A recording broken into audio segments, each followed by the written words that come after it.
Working. Yes, we are live according to this, which means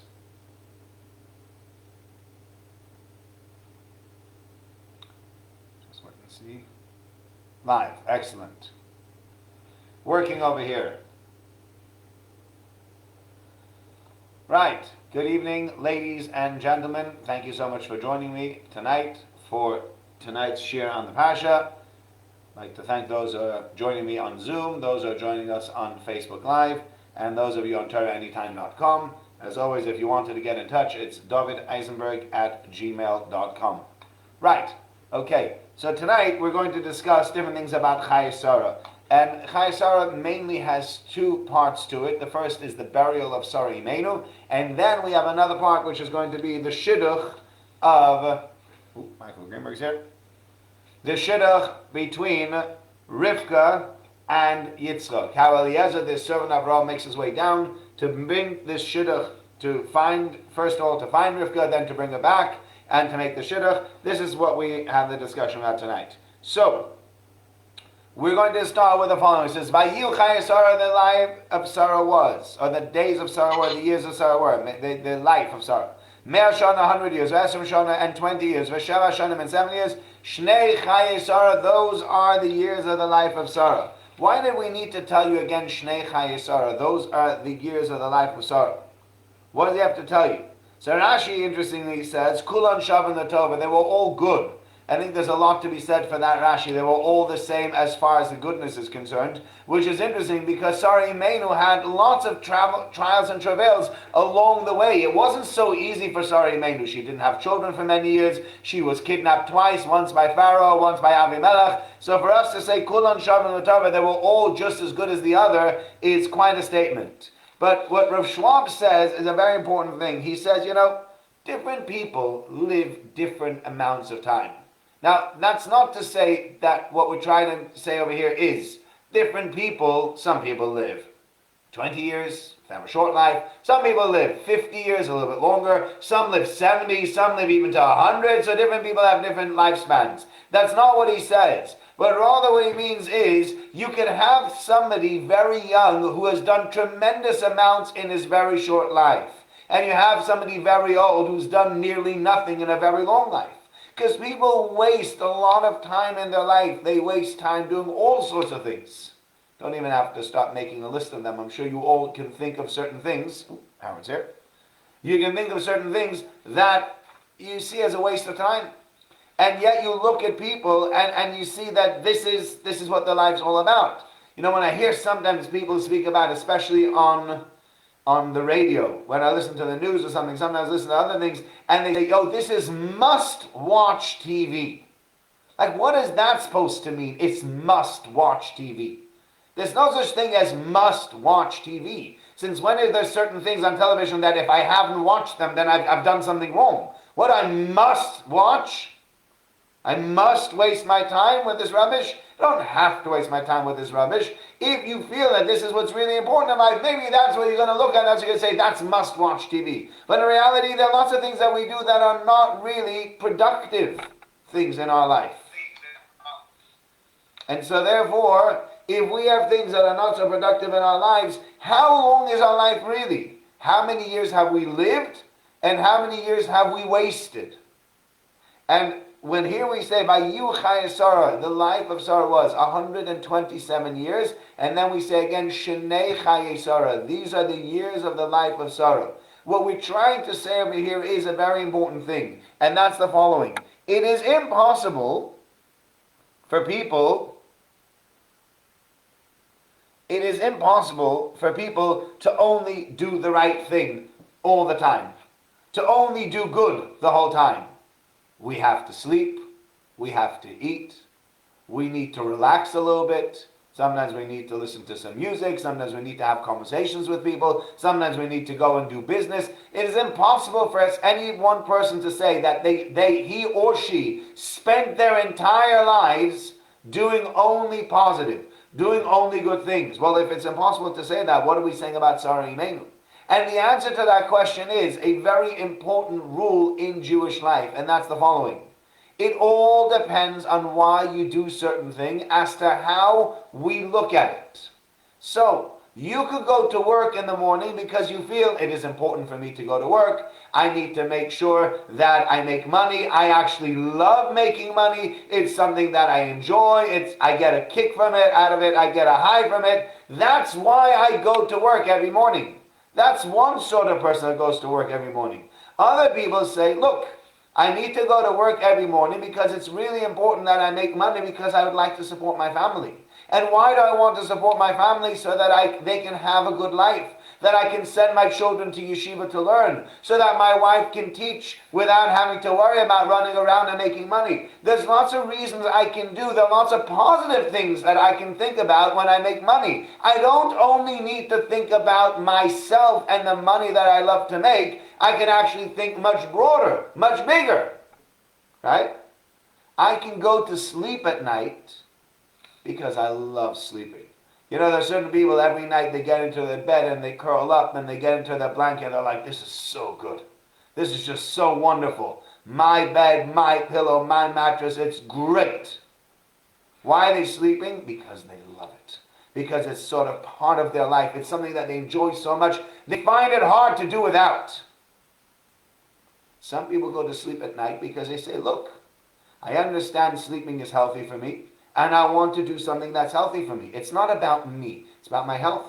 And I understand that tomorrow morning I want to be able to wake up refreshed. And I want to be able to serve God and do things that I'm supposed to do. And the only way I'm going to be able to do that is if I go to sleep tonight and I sleep well and I try my hardest to make it through the night without any sort of interruptions, not waking up in the middle of the night and trying to check my emails and all sorts of other things. Then the next morning I will feel refreshed. I'll be able to get up on time for davening. I'll be able to daven properly. I'll be able to learn properly. I'll be able to help people properly. I'll be able to work properly. I have all these things that I can do, but they'll have a very, very different focus than had I just gone to sleep because I love sleeping. I love to eat. But why do I eat? Do I eat because I love the taste? And I just keep going and going and going and I look this big because I just love eating food? Do I eat because it's a pastime? I'm bored and I need to keep myself busy, so in order to keep myself busy, I'm going to eat? I know I watch my kids sometimes, especially during lockdown, they used to eat just because they were bored. They literally took a bag of crisps to the couch, took a book, started reading, and ate the entire bag of crisps. And if halfway through I had asked them, what are you eating? They could say to me, oh, I'm having pretzels. They have totally no idea what they are eating, what they're not eating. It's just one after the other. Just like, termites. Just locusts eating, till it was done. And then you say, look up and goes, wow, I can't believe it's finished. What do you mean can't believe it's finished? I've been sitting here for 45 minutes non-stop eating. For no reason whatsoever. Some people eat because they have a good reason. They eat because they understand I need to have koyach in the morning to be able to serve God. I need to be able to go to work and to make money properly so that I can do what I need to do in my Jewish life. And therefore I eat so that I have the koyach for that. I eat healthily. I eat what I'm supposed to eat and I don't eat what I'm not supposed to eat. People that eat like that, their eating becomes a mitzvah as well. Mitzvahs don't only need to be limited. Mitzvahs don't only need to be limited to davening, or to putting on tefillin, or to learning, or to giving tzedakah. When you sleep, you could be doing a mitzvah. When you eat, you could be doing a mitzvah. When you work during the day, you could be doing a mitzvah. Even when you take time out, you could be doing a mitzvah. All you need to do is you need to have the right focus. You need to know why you're doing these things. If I say to myself, no individual can work 24/7, it's just impossible. And I'm taking a break so that afterwards I'll be able to learn more efficiently, or be able to work more efficiently, or that when I come home I'm not going to explode at my wife because I've had zero breaks during the day and I come home all wound up. It's a very different reason than taking a break because I just fancy the break. Now there's nothing wrong with taking a break because you fancy a break. But why not make that break something much more meaningful by giving it a meaningful emotion and a meaningful reason behind it? And if you do that, then what ends up happening is your breaks become holy. Sarah Imenu, everything she did was L'Shem Shamayim. Everything she did was for Hashem, for God. Because she wanted to be close to God, she wanted to do the right thing. She wanted to be able to help her husband Avram in his mission in spreading God's name all around the world. And so therefore, Sarah Imenu, we say, Vayiyu Chayei Sarah. Do you know how long Sarah lived? 100 years and 20 years and 7 years. Shnei Chayei Sarah, every single bit of that life was lived to the fullest. Was it all holy? Yes. How so? Because even the mundane things become holy when you have the right intentions as you do them. And that's what he tells us. Shnei Chayei Sarah. These are the years of the lives of Sarah. That's what Rav Schwab tells us. Rav Hirsch actually, when he reads a Shnei Chayei Sarah, he understands it differently. And he says, Shnei Chayei Sarah, these were some of the years of Sarah Imenu's life. And what it means by that, what does that mean? These were some of the years of Sarah Imenu's life. What that means is, what he's trying to say is, that Sarah Imenu had a life in this world. But when life in this world ends, it's not finished. We don't say, oh, well, he died, it's all over. No. There's another side to it as well. You know, there's a famous mashal. There's a song about it as well. I think, who told me? I think, Michael, you once told me about it, or Iris told me about the conversation in the womb. Was this the, was it you who came to me with this? I thought it was you. Or Iris. No, could be. Whatever. There's a famous song, it's called The Conversation in the Womb, and it's really a mashal that the Gesher HaChaim, there's a sefer that's written by, I think it's Rabbi Tukachinsky from Eretz Yisrael, and he writes a sefer on Avelus. And right in the beginning of that sefer, he writes the following mashal, he gives the following parable. He says, imagine you have two twins, and they're in the mother's stomach. And one says to the other, I heard there's life after this. And the other one says, oh, don't be ridiculous, don't be foolish. There's no life after this. This is all there is. We live together in this darkness. We're being fed by this umbilical cord. Excuse me. Life is wonderful over here. But once this is over, it's over. Finished. Done. Nothing else. And the other one says, no. There must be more. I've been told there's more. I believe there's more. And then suddenly one of them disappears. The one that says, I believe there's more, disappears. So what happens is, you have this fellow disappearing, and his brother says, goodness, he's gone. He's gone forever, and I hear the crying and I hear the shouts. He must have died. Forever now I'll be alone. And his brother says to him, no, you misunderstand. That's not what happened. What happened over here was not that I died. I was just born. It's the opposite. You're living inside the womb of the mother thinking this is all there is. When you come out, you realize that actually, wait a minute. There's a much greater world going on out there. Well beyond the confines of inside that womb. And that is what Sarah Imenu over here, that's what Sarah Imenu has over here as well. Shnei Chayei Sarah, these are some of the days of the life of Sarah. But by no means was it when Sarah died that this was the end of her life. It was just the end of an epoch of 127 years where Sarah Imenu was on this world. But there was much more that went on in the next world. Rav Shamshon Hirsch also, it's interesting, I actually had somebody send me this today. Somebody called me up and they said that they had seen a video by Lord Sachs. And the question was asked about the suffering of the righteous. And it turns out that Lord Sachs was once asked by a specific individual about the suffering of the righteous. Why is it that the righteous suffer? And Lord Sachs said, I don't know. I don't have an answer for you. And then he went, and it seems that he was interviewed again by someone, and he was asked the same question. Says, Rabbi, why do the righteous suffer? Do you have an answer to that? And he says, yes, actually, I do have an answer to that. And his answer was, well, I'm not sure I fully agree with the answer. So he says, the answer was, bad things do happen to good people.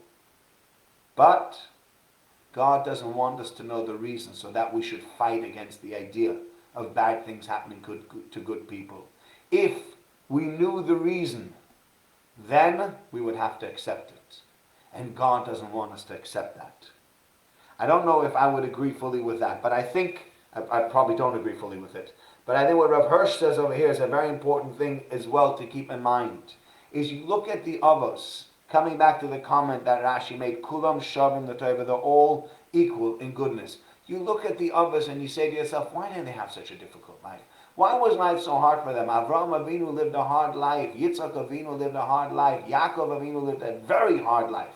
And his children also didn't have it easy. So you look at all of them and you say to yourself, God, goodness gracious, could you not have given the greatest people in our society, the greatest people in our entire history, could you not have given them an easier life? Even if you look at Moshe Rabbeinu has a very, very hard life. It's not easy.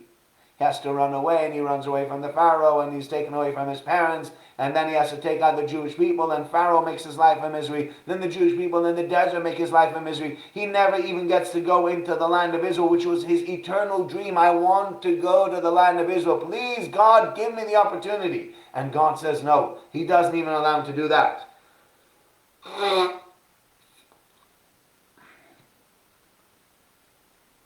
So why is it that they have such a hard life? And it's interesting what Rav Hirsch says, and I think this is a very true statement. The happiness of the Avos, the happiness of our forefathers, and their schar, and the reward that they receive, are not commensurate. They don't go hand in hand. And I think this is a very important thing to understand in general. When you talk about this great existential question of tzaddik veraloi, why do the righteous suffer? So you ask yourself the question, it's a phenomenal question. Well, why do the righteous suffer? That's a good question. But the answer is, the reward that you get and the happiness that comes with it don't have to be commensurate. God promised the Avos, He promised the forefathers, a tremendous reward. Did He promise them that they would have an easy life? I don't think that that's anywhere. God doesn't say to Avraham Avinu, listen, Avraham Avinu, your life's going to be a walk in the park.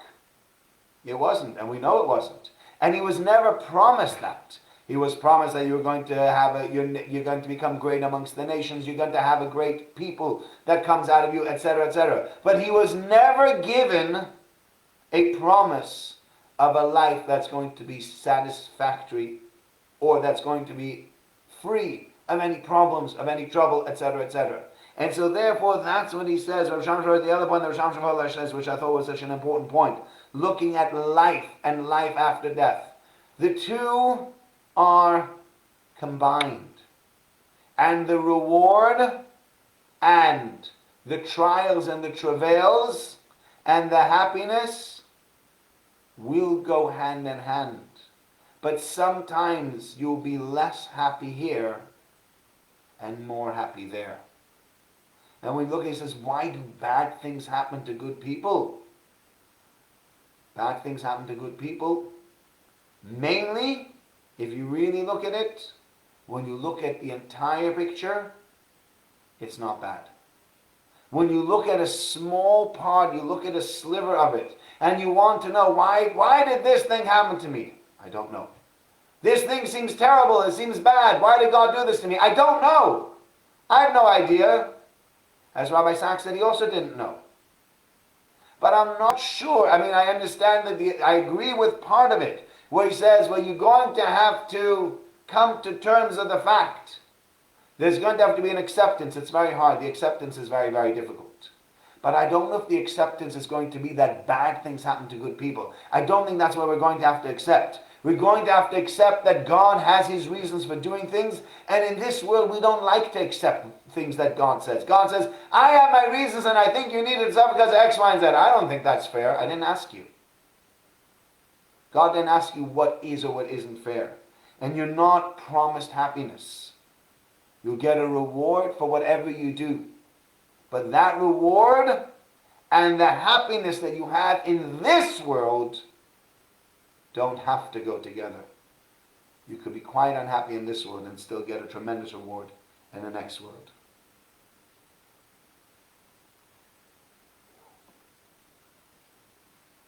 Rabbi Yerucham speaks over here also. We move on to the next bit. Sorry, we're going to move on to the next passage, to the next bit that we were going to speak about. Excuse me. Which is the story of Rivka Imenu. We read about Rivka Imenu, and Rivka comes down to the well.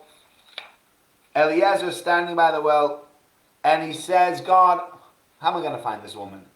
How about we make a deal?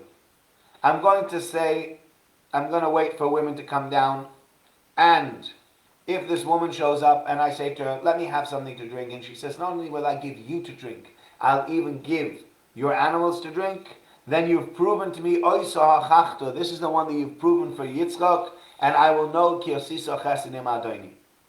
And then he tells you the following story. He hasn't even finished speaking. Rivka comes out, which was born to Besul, the son of Milcah, the wife of Nocha and the brother of Avram, the Chada al Shichma, and she had her pitcher on her shoulders.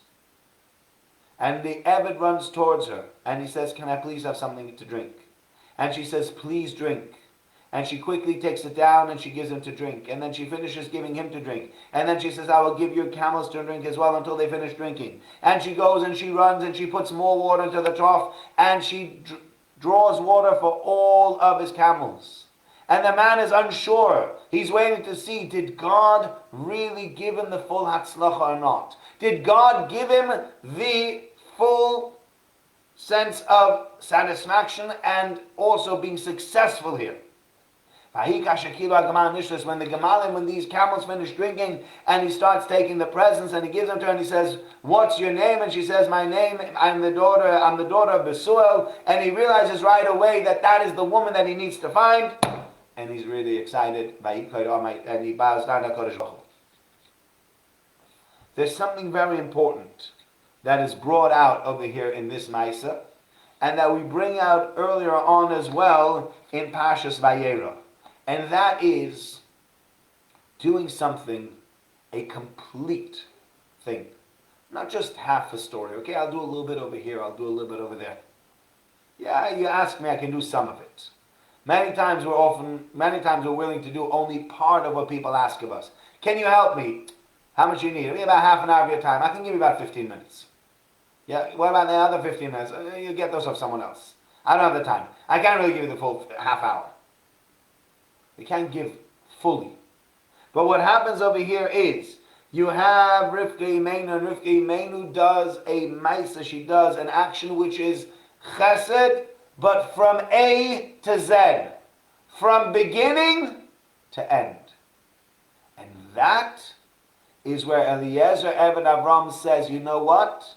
This woman who is willing to do chesed from A to Z, she's willing to start at the beginning, go through all the actions in the middle, and finish it off at the end.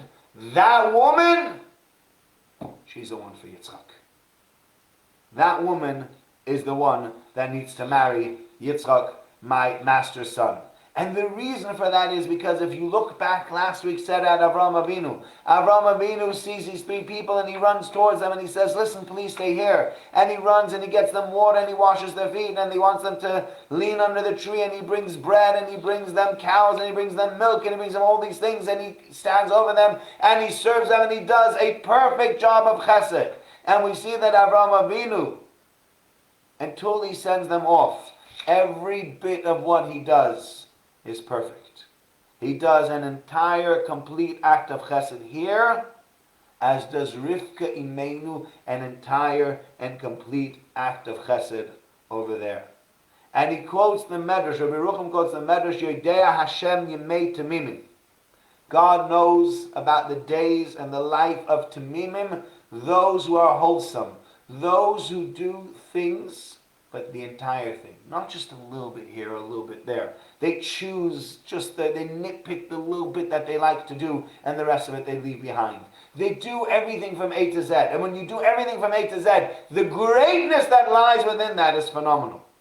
And Avraham Avinu was a Tamim. Avraham Avinu does things, and he does things to the fullest. And Rivka Imenu does the same thing. And that's what makes, when Eliezer sees that, when he sees that Rivka Imenu follows through from beginning to end, she starts at A, then she works her way straight through the alphabet all the way to Z, and she does everything and every step in between, doing it correctly. Then he looks at this woman, he says, I get it. I know that this is the woman, HaKadosh Baruch Hu, that you've set aside for my master, for Abraham, for his son. Because she's like you. She doesn't just do part of an action. She does the entire thing.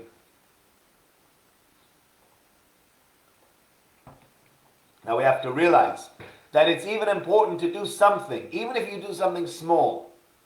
Even something small is great. But the truth is, greatness, real greatness, you want to truly be great, it lies in doing things from A to Z. From beginning to end. No breaks. Don't say, I'm only going to do this bit, or I'm only going to do that bit. I'll only take you there. I'll only drive you so far. I'll let you out halfway. I'm only going to give you half the money. That's not greatness. You want greatness. Greatness is doing the entire act. And when you do the entire act, that's being like Avraham Avinu. That's being like our forefathers that do everything from beginning to end. And lastly, I want to quote you what Rabbi Yaakov Kamenetsky says. And here I think one of the greatest things that happens in this parasha, in this story, is over here.